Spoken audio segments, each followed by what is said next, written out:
about this film and about other issues, I guess. I would like to welcome the panel up here on the stage. We have chairs for you here. First of all, we have Mr. Joshua Frankel, actually.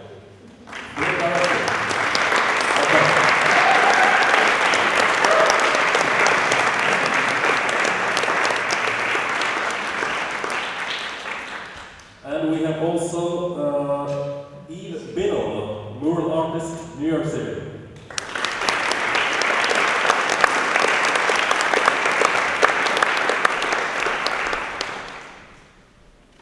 And also Ingrid Rudefors, film commissioner and writer from New York and Stockholm.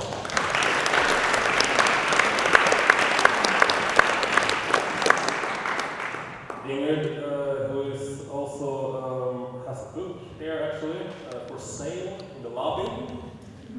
It's a book called Samtidigt på ett tak I Köpenhamn, which is meanwhile a roof in Köpenhamn. We also have Mr. Malmström, professor of architecture and director of the School of Architecture. And Ewa Westermark, architect at the Gehl Architects in Stockholm.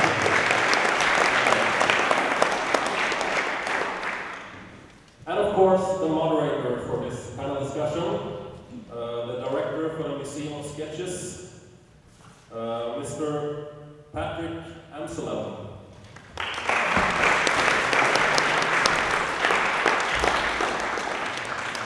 Thank you, Lars.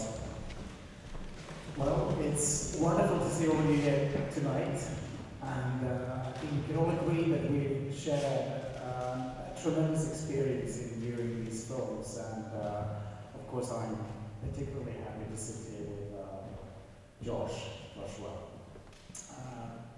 I have to say that when I saw the last film we were just viewing here, Plan of the City, I was, no pun intended, I was blown away.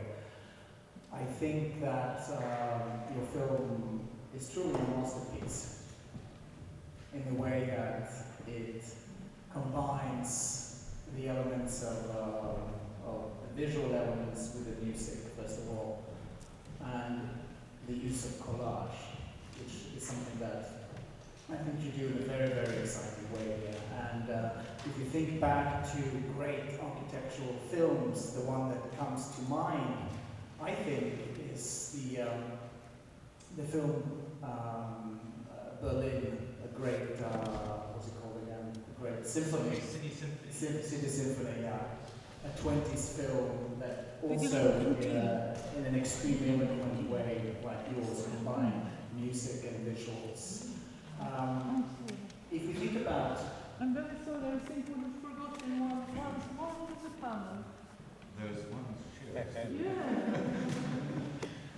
Mr. Ljungberg, where are you?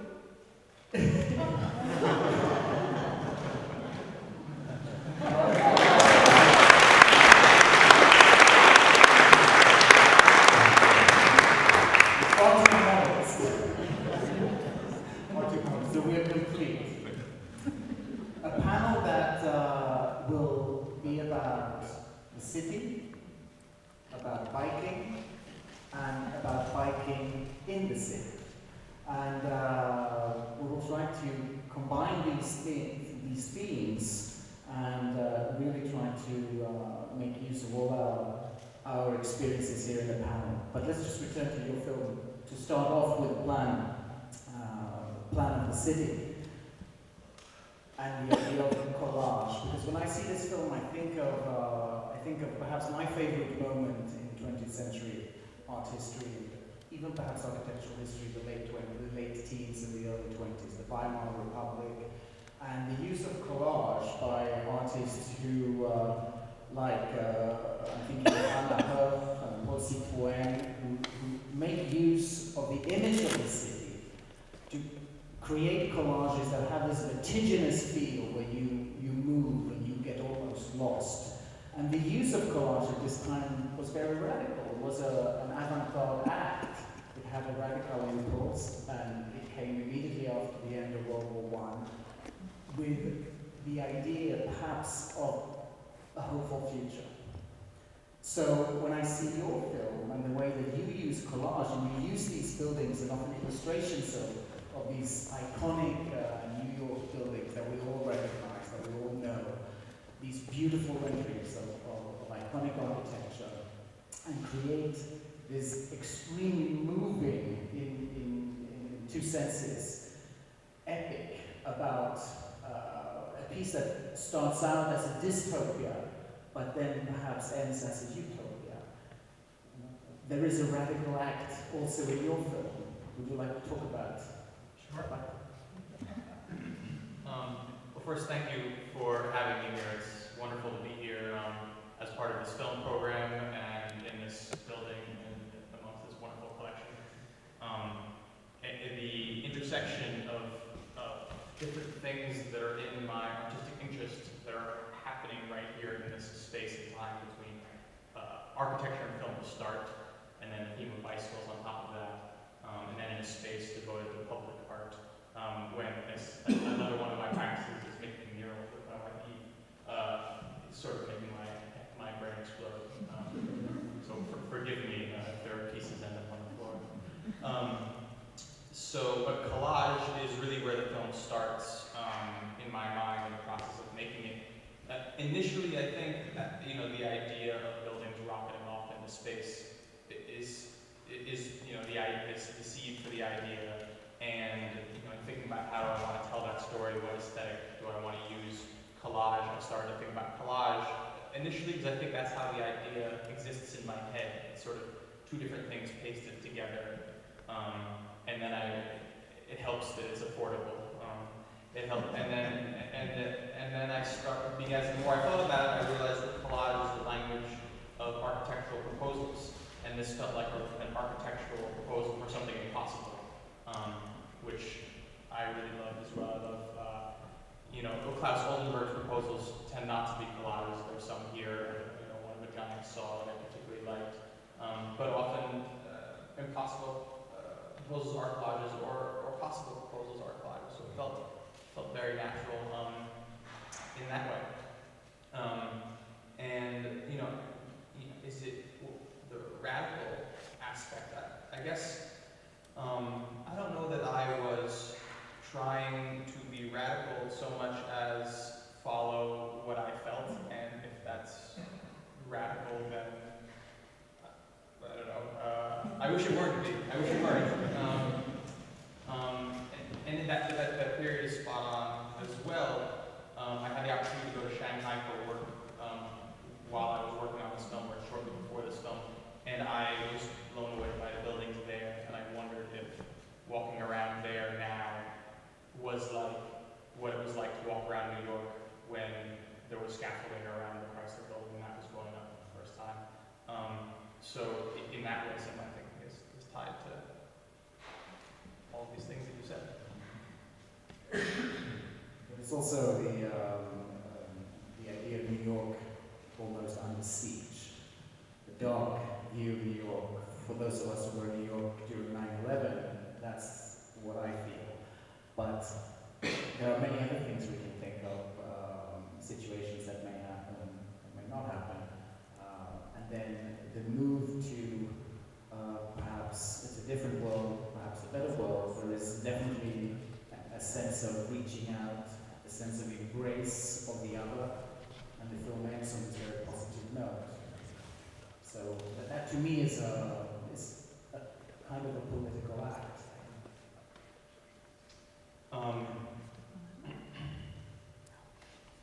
I mean, that's the period. That's where my head was at when I was making this. I was born and raised in New York City, and in the early 2000s, the concept of leaving was sort of conceivable for the first time out, both because of what actually happened and because of our government's response to it.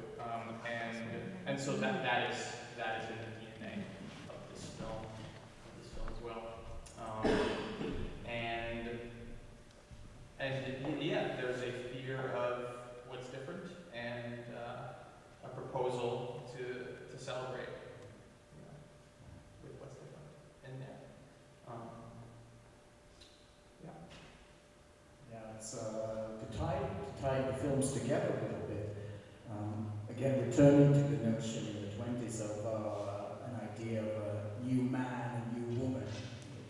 these artists were thinking of when they created these metropolitan collages, which I think there is a lot of in your film. And the idea of biking, and biking as a potentially radical act. If we think about biking historically, biking was for women an important tool for emancipation, a way for women to move freely in the city, and that's a very interesting point. Also to think about your film here, Plan the City, with the fantastic movement that it creates, which I then felt would call these collages. Biking is also about, for me, moving through the city. Biking is about moving through the city at a different pace than walking. It's faster than walking, but it's slower than driving a car, slower than sitting in a car. And that gives a different perspective. I also feel that you're slightly higher up, and that gives you a different perspective. And this movement through the city is, I think, something that really ties these two films together. So the bike messenger, the bicycle messenger, it makes me feel about the first time I used a bike in New York, 1998, which was a very different time than we will come to this in a moment than we have now, where I feel that most people who used bikes at that time were bicycle messengers, and for a very particular reason. I got a bike because I wanted to use the bike in the same way as I used it back here, to basically move around in daily life as a utilitarian tool and not just as a leisure tool or a vehicle for taking pleasure rides. Within a week of trying to use the bike in this way, I had experienced twice almost what happened to this bike, because people were not aware of bikers at that time, and doors would open, and after having two of those almost incidents, I felt, well, this is just too stressful. It's not possible to bike. But the situation in New York today is quite different. And I would like to reach out to the panel and ask the first question to Ewa, who works for Gehl Architects in Copenhagen, and you're now working on projects in Hong Kong, but you have been working and you initiated a major project in New York for public space and bike lanes, which in many ways these projects have transformed the possibilities to move around on a bike in New York. Thank you. And thank you for the fantastic filming. That's really inspiring. And yeah, to tie kind of bicycling into the last film we saw, I think it's all about this, how cities change. And I think it's so fascinating when the rocket flies away. It's just imagine what would you bring with you of the actual city you live in if you go away. What would you treasure and what would you actually use? And in terms of changing cities around, like, let's take the example of New York, where they were facing tremendous challenges in the city, basically greening up the whole Manhattan, cars being just absolutely stopping the whole city, if continuing the way they do. So what we tried to work with as advisors to Department of Transportation in New York was somehow create a platform for change mindset. So how would you work with those infrastructure changes, but also cultural changes, actually not getting bicycling into the veins of New Yorkers, which is definitely not there. I mean, as you described, the bike messenger, which we would call the bikerman in other places, they're always 1% people bicycling in cities, and they are always tough guys, bikermen, bicycle messengers, and they would bicycle whatever situation, whatever infrastructure there is. But if you want to grow culture around bicycling, you have to really work with not only the infrastructure, but also the software, the culture, the habits, the trends. Getting people just learning how to bike is a big thing. And the people touring, the touring concept. So just thinking of change and how scary change is, and trying to work very, very fundamentally, very precise with physical change as well as behavioral change, and how people's minds work, and try to tie them two together. That was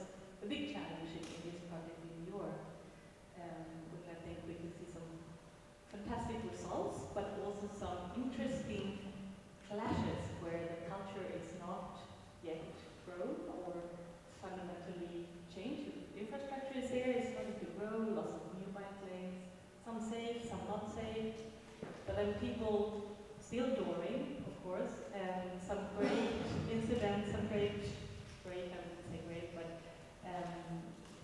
some clips on YouTube you can find where people get doored or driving up in the roadway because they're actually cars in the bike lane, and then they actually get ticketed by the police because they're not riding their bicycle in the bicycle lane. So there are all this cultural change that needs to happen in order to start that transformation of the city.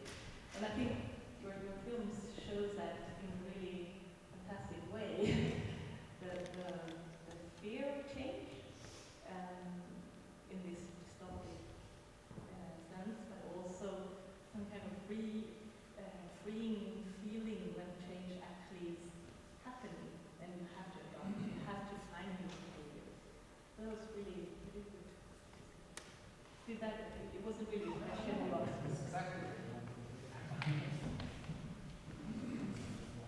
But I think that the concept of change, transformation, and again returning to the idea of biking as a potentially radical act, and we have something that I was thinking of before, that a Friday every month, I think it's the last Friday each month in New York, hundreds and hundreds, if not thousands of bikers gather for something called critical mass, and they bike through the city. And this is not just pleasurable, of course it is pleasurable, but it has political implications.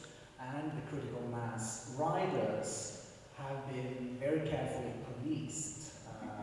There's even a settlement, I think a $1 million settlement with the bikers because they were so heavily policed during certain times, especially in relation to Republican the convention, in the mid-2000s.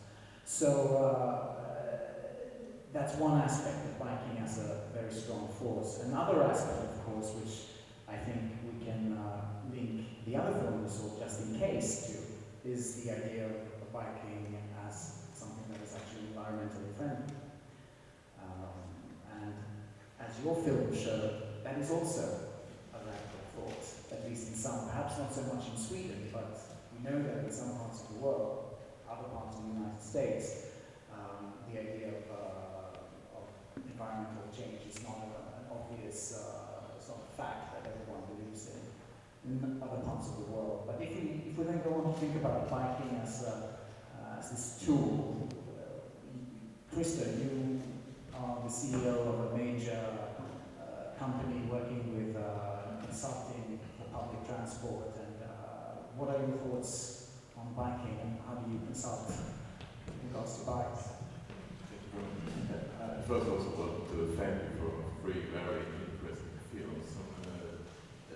All of them was about four of my biggest interests, namely the environment, the city, the traffic, and music. So I like them very much. And what struck me in the last film was that, and I think continuing with what you meant, was that nobody brought their cars. When evacuating in Manhattan, nobody really thought of, I must bring my car. I like that idea very much. That they brought their underground train, but not their cars. So also this was a radical act of environmentalism, as I see it. So, but maybe back to bicycle. I think that bicycle will mean a lot in the future of cities, because if we should cope with the urbanism, more and more people want to move into the cities. In Sweden is the country in Europe where urbanism is most speed up these days. More and more people are moving into the cities, and there's not room for all cars. So we really must find new ways of getting a more effective use of space in the city. And bikes can be one of the answers, as I see it. If we go on thinking about then biking as this mode of change, and look at how biking has been introduced in different ways worldwide, we have some very interesting examples where biking and the idea also of bike sharing becomes a leveler of sorts.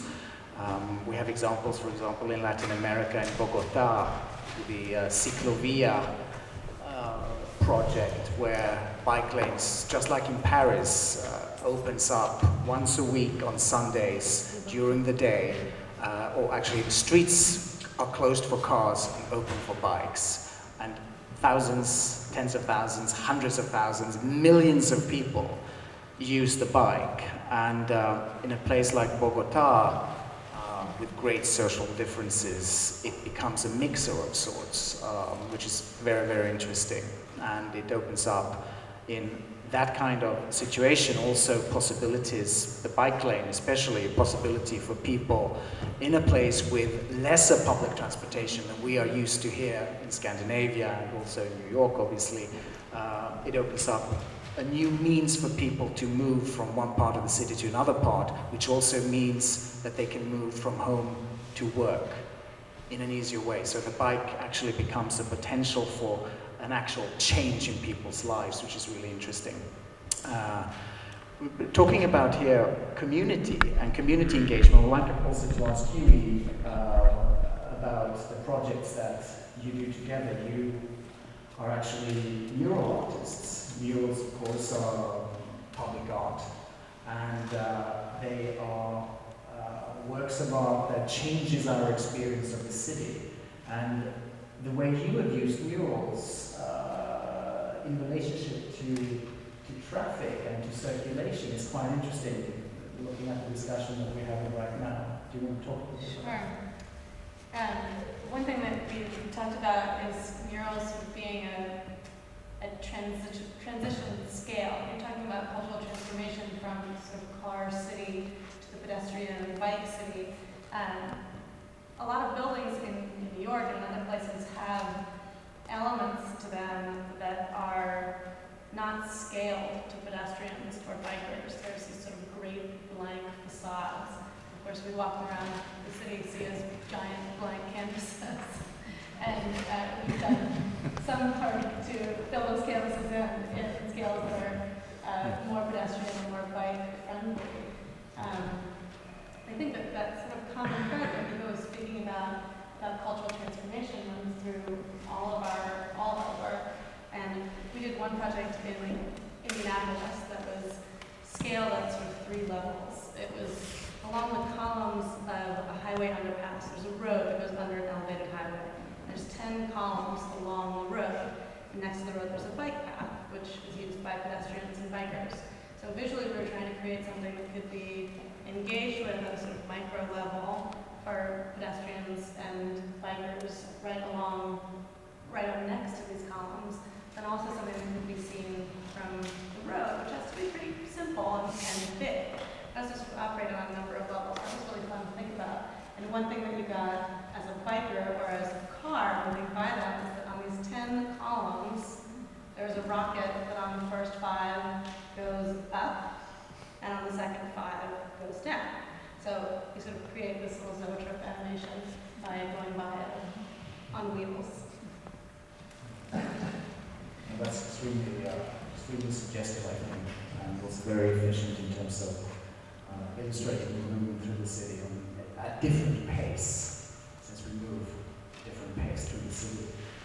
Ingrid, you lived in New York for many years at a time when New York was quite different from today.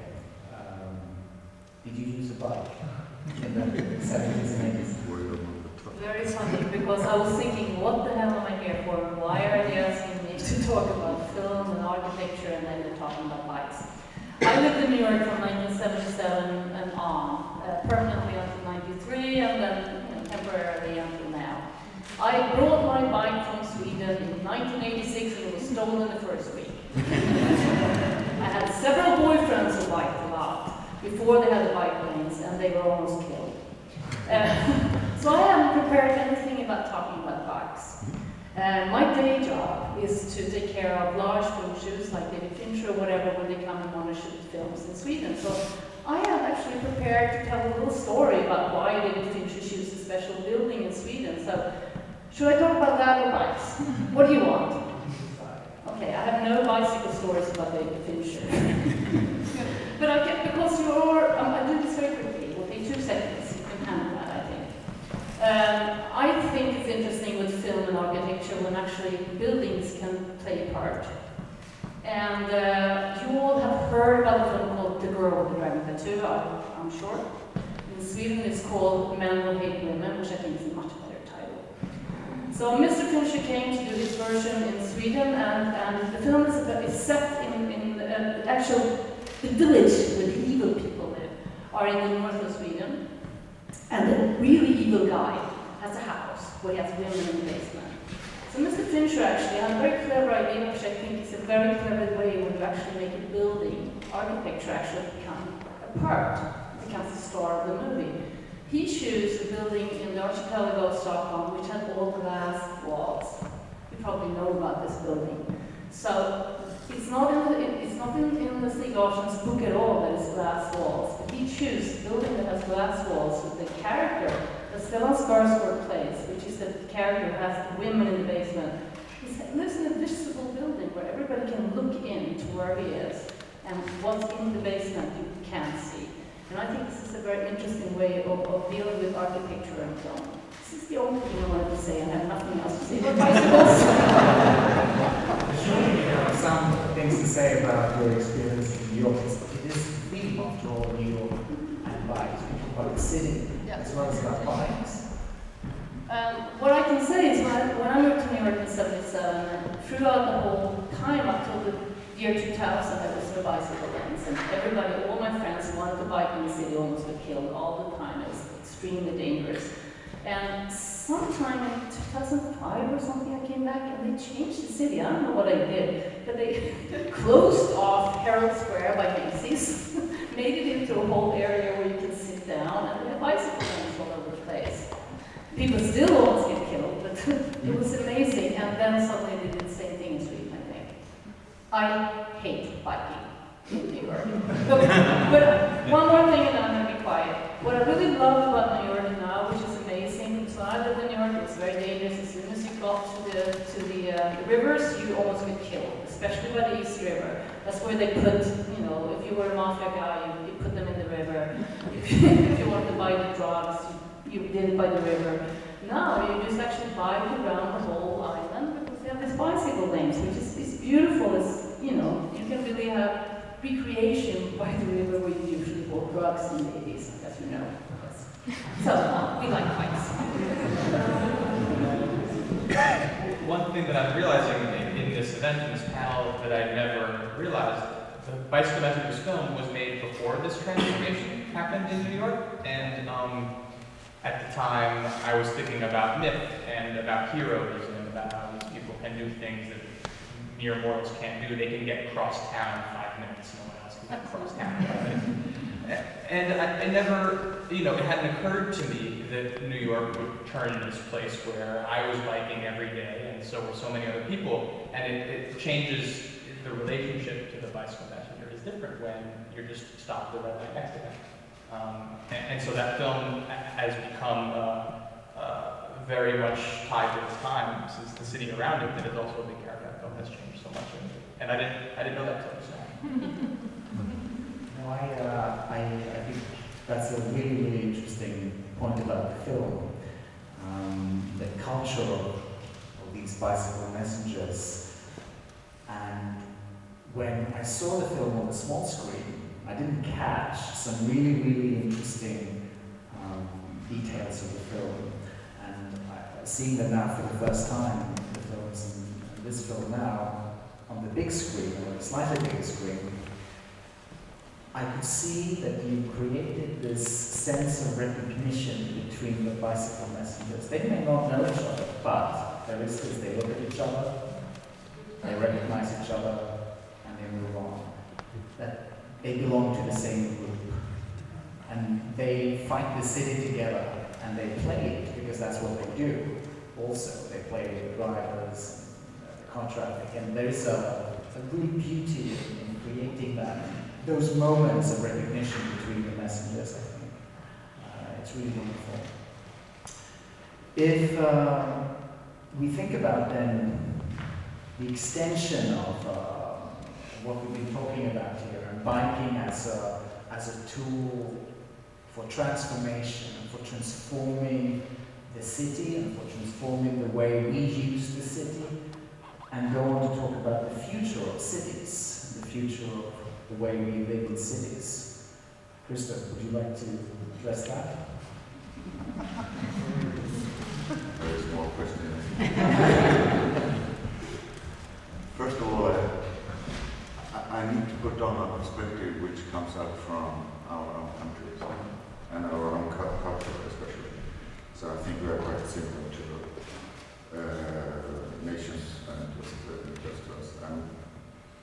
I was living in the 80s, I was living in Italy, and what I recognize in your film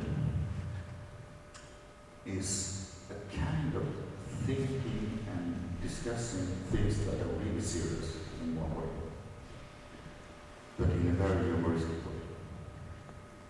And adding to the humor of the situation, I mean, there is a humor about us taking things maybe a little bit too serious once in a while. And on the other hand, it's also adding on to the question the complexity of it. So I'm a bit worried about us taking these things too serious. I mean, we are so fast up here. So if the new recognition is that we should save energy, let's just save energy and just let us buy and do new train roads and bicycle lanes and things like that. I mean, I think we are in a way not really recognizing who we people are. I mean, I agree very much to what you say about these bicycle messages. I mean, the people using the Vespas in Italy are the same. I mean, they are not doing it only because they save a couple of minutes. And so, what if we were about to, in some way, and I think that's what's a very good thing about your films, what about if we were about to admit that the world is a little bit more complex than we think of very often? I mean, Sweden is full of delegations, committees, and things like that, talking about sustainability. I think 26 hours a day. I mean, it's so boring. It's so boring. I think we need to enlarge the issue, and I think you had given us a good contribution to that. Thank you. For the rest, I would say, which I said yesterday, for the rest I would say that I really hope that we in the future use cars as the Venice people use boats. The other Christoph, what do you say about the future of cities? Maybe it's boats, because there will be water. We have those boats more, but I'm in traffic plan in the beginning, and I'm very much worried about cities all over the world because of traffic. Because if we want to live the good life in an attractive city, we cannot have all of this traffic, all of these cars. So I think it's crucial that we find ways to cope with traffic, because more and more people want to live in our cities, and we cannot have all of these cars. So I think your films has pointed out that bikes can be one of the solutions, one of the very important solutions. It's not enough. Not everyone can go by bike, etc. We also need good environment for walking, for example. Here in Sweden, we are not very good at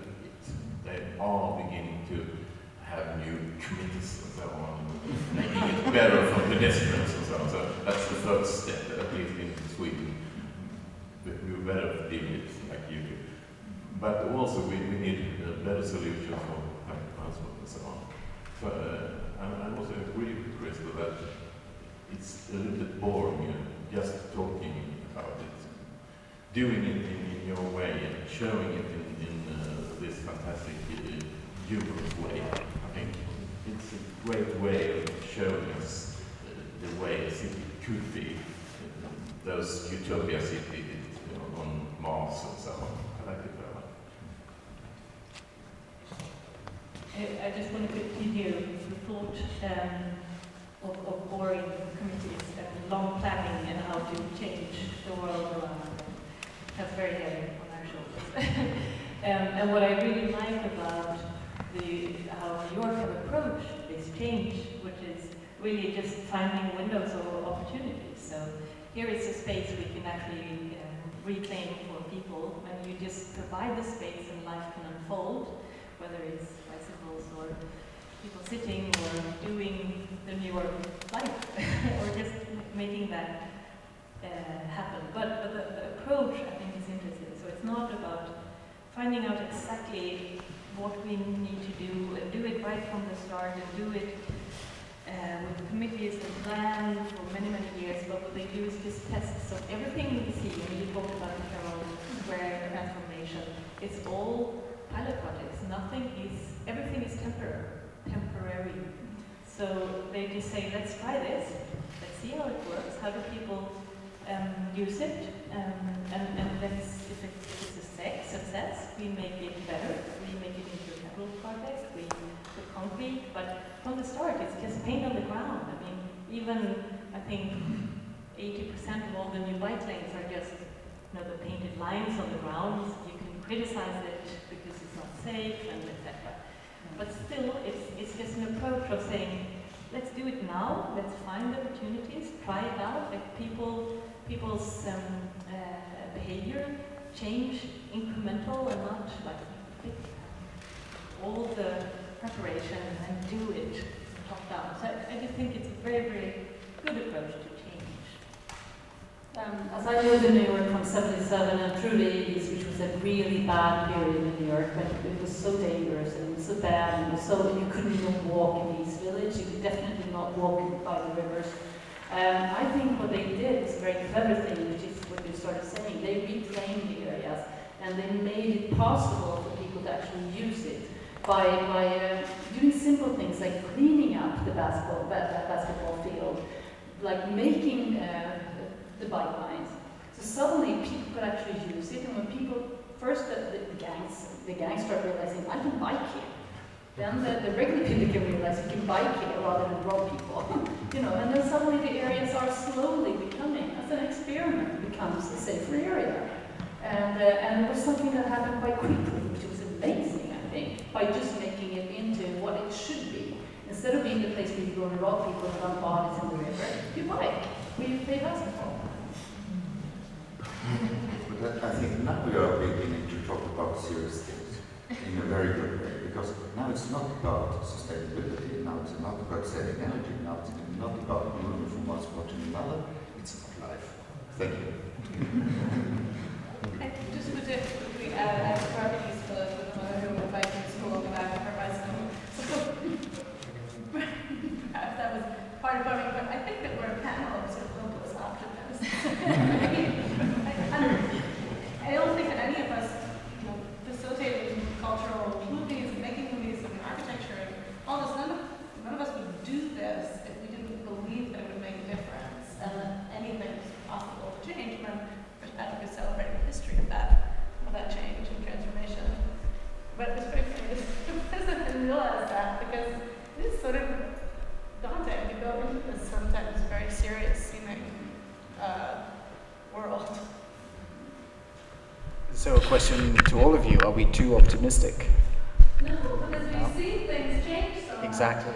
No, it's true. And I think New York, as you say, Ingrid, is a brilliant example of that. And that change has happened very quickly, from a time in the 70s when the city was bankrupt to the city becoming a more prosperous place and a safer place. Many people, though, regret part of that transformation because they say the city has become much more boring, with Times Square becoming a Disneyland instead of the gritty Times Square that they knew in the 70s. But yeah, you can just move to Brooklyn. So the grittiness is still in New York, you just have to move a little bit further out. The 70s Times Square were the place we No, I still don't like to walk there.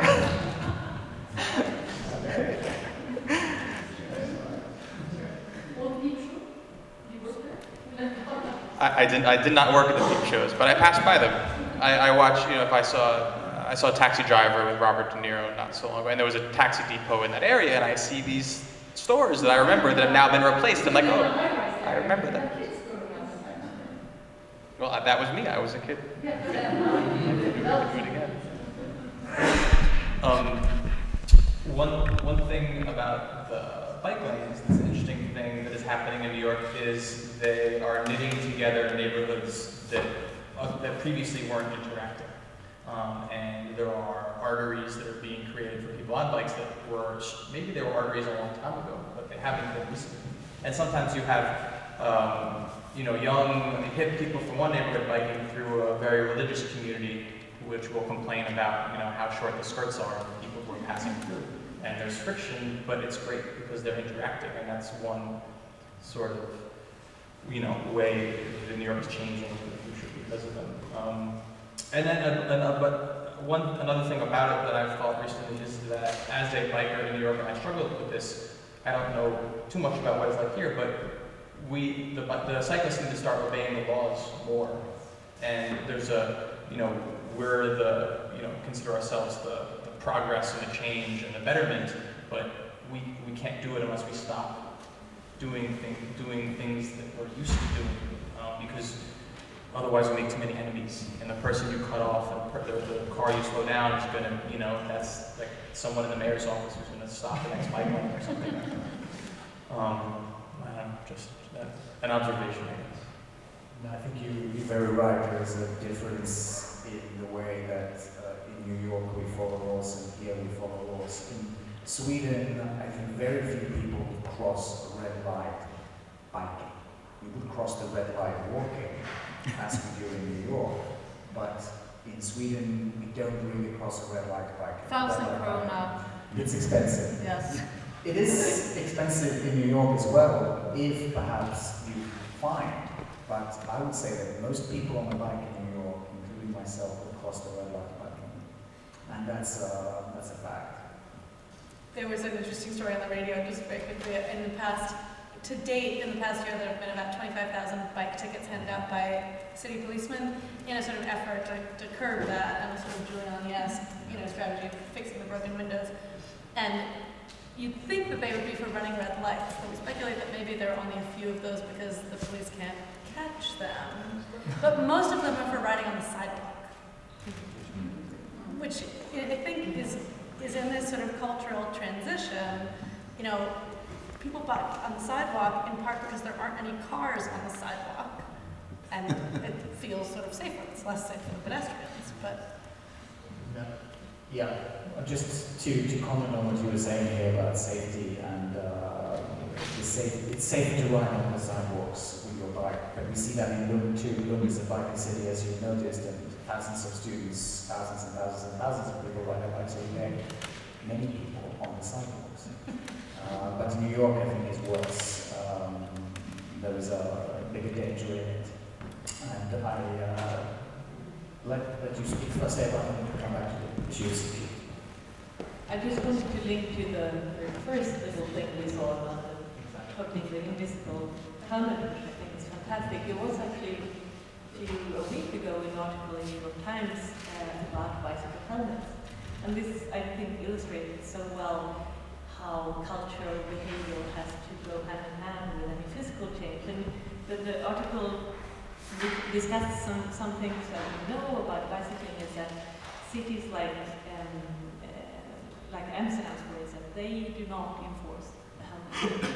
They have found that it's 20 times more efficient to have more people bicycling, which will then lower the amount of accidents and speed and lots of things happen, than actually enforcing people using a bicycle helmet which would make them safe, but the overall system would be safer, and the consequences will be, there will be more serious accidents.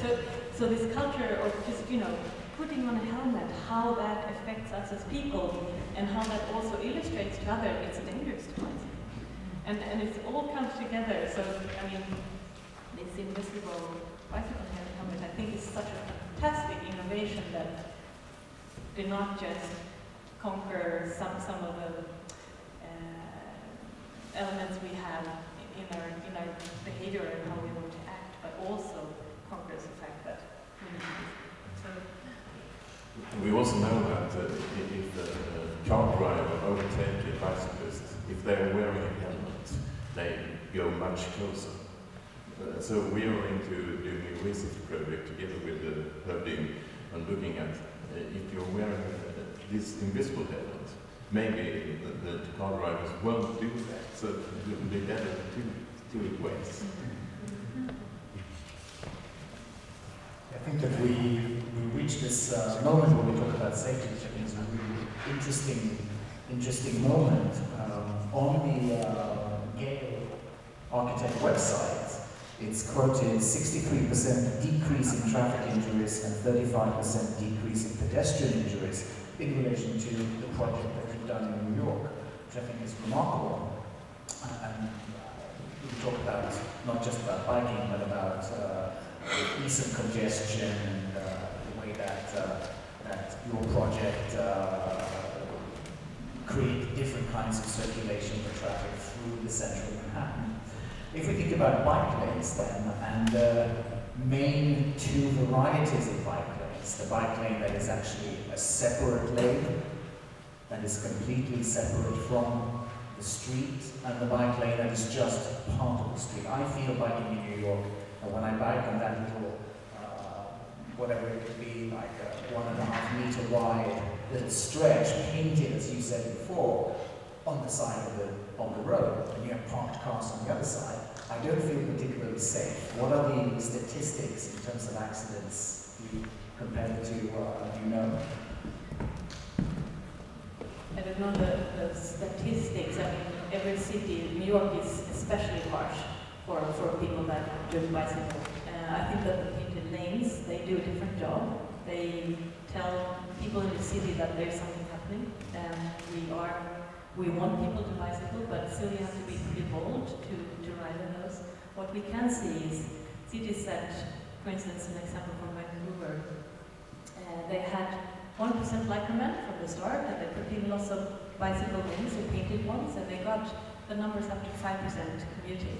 And they could not figure out what they did wrong. They painted more and more lanes, and nothing happened. It was just 5%. And they realized that we can't get older people, we can't get young people, we can't get families out there because it's not safe enough.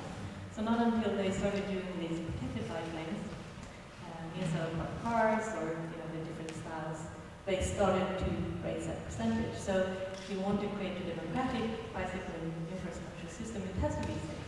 Yes.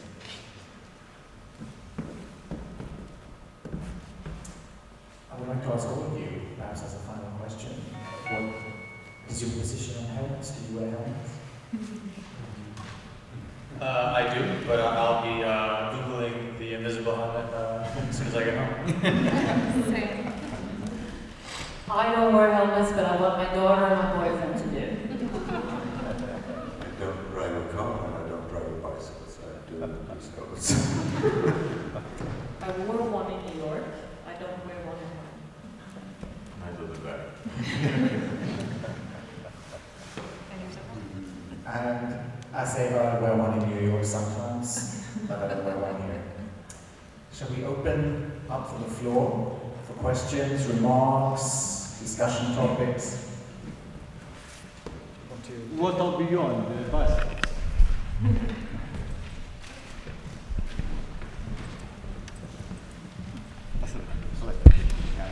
Well, my name is John. I'm an architect living in Malmström. I used to be a smoker, and I think that right now it was a behavior damaging my health, as all smokers do, and you are hazard for yourself. But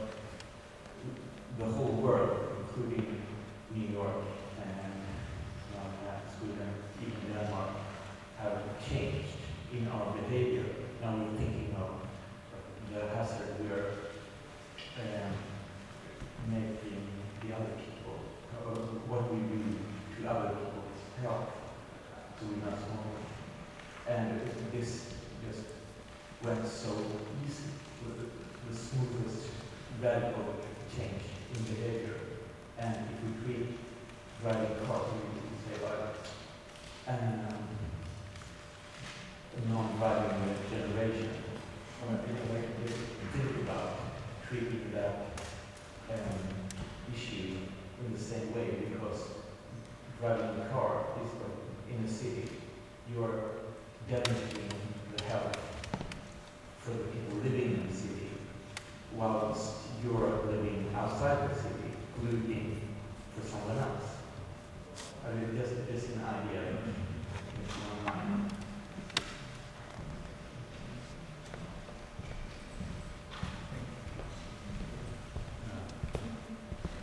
Short question. What's beyond lighting? Because it's like the final solution for you.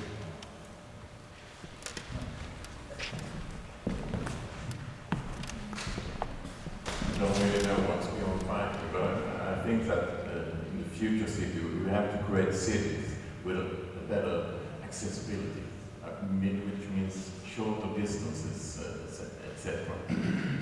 If we create cities with shorter distances, then we don't have to use cars and not even bicycles. We could walk, for example.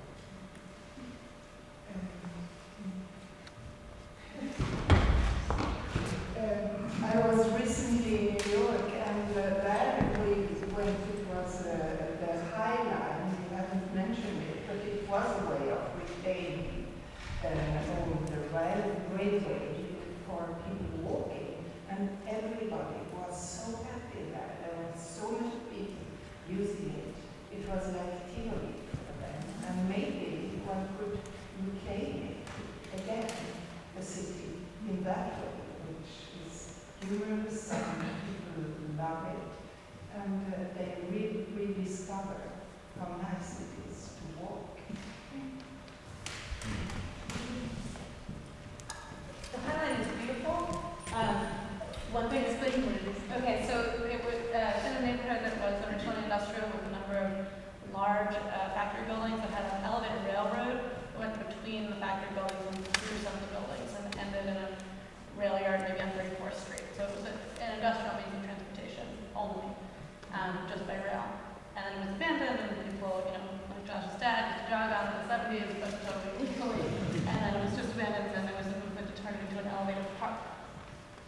And it is beautiful as a destination, but as a means of commuting, there are so few access points that, for example, we have a friend who lives on 26th Street. She needs to go to Port Authority on 42nd Street every day to take the bus out to New Jersey. And there is an entrance to Highlight on 26th Street. So then she's on 27th Street. I don't know. She's on a block, but you know, she'd have to walk south 2 blocks in order to go over to it. So the point is that it's this lovely place to go and spend time, but it's not for most people facilitating community. But I don't agree, because I stayed last year at 43rd and 11th, and I used to, when I wanted to go to West Village, I used to walk down to the entrance on 32nd Street, wherever it was, and it was really fast to walk down on the this is actually, it's a park, it's an old railroad track that goes from 32nd down to the West Village. So you don't have to deal with traffic, you just walk where the railroad used to be, and they have all these beautiful flowers or whatever. So if you're there, it's fantastic. But it's not a good idea to go to there. Right, but it's a single corridor, so there are more corridors like that, Yeah. then it should be much more useful. But what I think the highlight can tell us something about, I'm thinking of your smoking story. There's apparently a course at Harvard where they teach happiness, not how to be happy, but they actually do research on what makes you happy. And there's sort of this 2-way. It's not good enough if it just gives you pleasure, like smoking, for instance. It also has to be good for you. in one way or another. And sort of, if you can combine the two, it's good for you and it gives you pleasure. Like the Highland, even though it doesn't change to radical, for a lot of people commuting, etc., it has that pleasurable element. It's fantastic to walk there. And I think if we can start to get that, the pleasure of being in the city, the enjoyment, the happiness, everything, if we can combine that into the everyday life, and the bicycling, the commuting, all the stuff that we need to do, then we can succeed. And to your question about bicycling, of course it's not the answer. I think it's just one interesting tool we have to use. I think we can talk about enjoyment as another tool. We can talk about walking. There's so many aspects of life to discuss, but bicycling is one interesting. But enjoyment and happiness. Right. And not the only traffic, which is quick.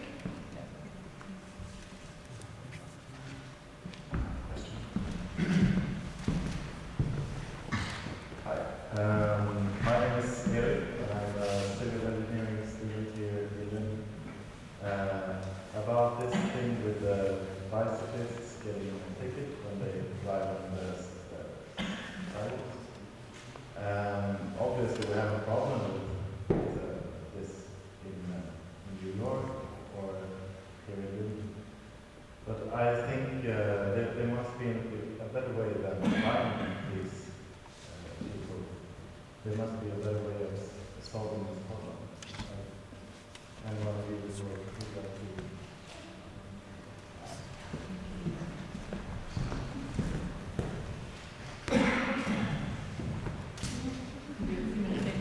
No, but I think the interesting thing about jaywalking is that, say, jaywalking or bicycling on the sidewalk is just a sign of the system not working. So it's not, ticketing is just giving a headache pill or something. It doesn't solve the problem. So of course the solution is to make it a proper space for people to bicycle safe, etc. Maybe know most of the answers, but it's interesting that there's a sign of the system not working. So I think it's absolutely crazy to think that we can solve it by giving it to us. Do you agree? Yeah, I agree. You have to reclaim the streets to the people and not to the cars. Well, not getting a ticket is a kind of happiness. And I think the note about happiness here and finding enjoyment, walking or biking or whatever we do in the city is a perfect way to end this program, also because I think it ties very well into Joshua's films. So thank you everyone for participating here tonight. Thank you especially Joshua, Eve, and the rest of the panel. And thank you all of you in the audience. It's been a really interesting moment here, I think. Klaus.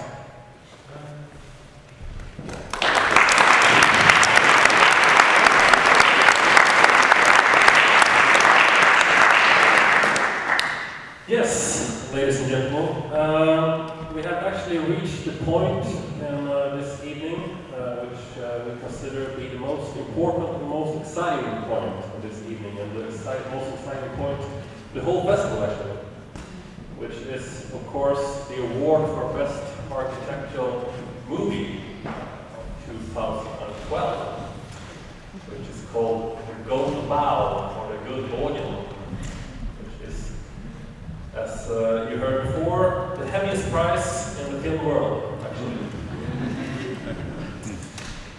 And I would like to, maybe we should start with, no, we shouldn't. I just tell who this prize winner is actually. The award for Best Architectural Movie, Best Architectural Urban Movie, the ArchFilm Prize of 2012, goes actually to the American film director, Joshua Frankel.